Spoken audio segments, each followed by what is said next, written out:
Hands up those of you who would have believed that a mouse named Mickey would become one of the most famous characters in the world.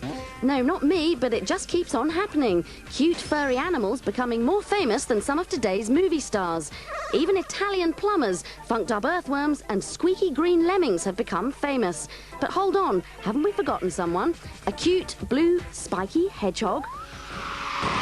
When Sonic the Hedgehog first appeared back in 1991, no one could have guessed what a hit he'd become. After all, this little blue guy helped sell thousands of Mega Drives, and without him, who knows where Sega might be today.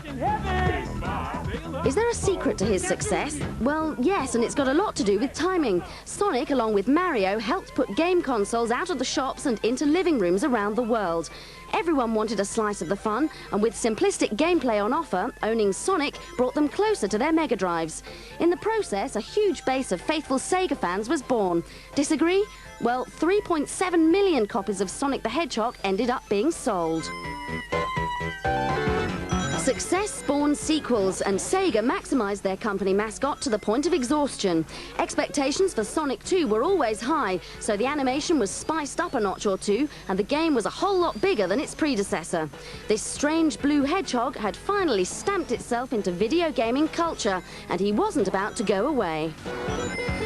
Sega's next step was to develop spin-offs from the original platform romps. Sonic soon found himself sharing the stage with new characters, new adventures, and finally new gaming platforms like the infamous Mega CD.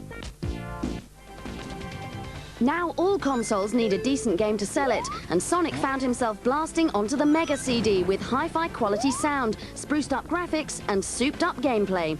In fact, it was probably the one and only highlight of this console's brief time in the spotlight.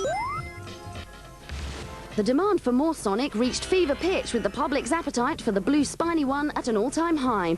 On the Mega Drive, Sonic Spinball and Sonic 3 kept the cash tills ringing, whilst Master System and Game Gear owners grabbed a piece of the action with revamps of Sonic 1 and 2 and new adventures like Sonic Chaos.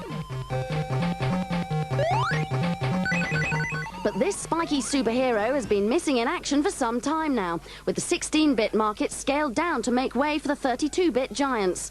In fact, Sonic and Knuckles was the last Mega Drive game out, and that was in 1994.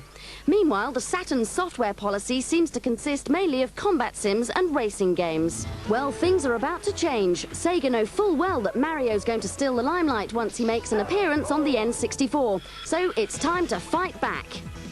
And here's the reply: Sonic 3D, called Sonic Blast in the States, and it's out on the Mega Drive later this year. We'll be bringing you a full preview of this very soon. And if that isn't enough, the British Film Institute have decided to preserve examples of video games in its giant library.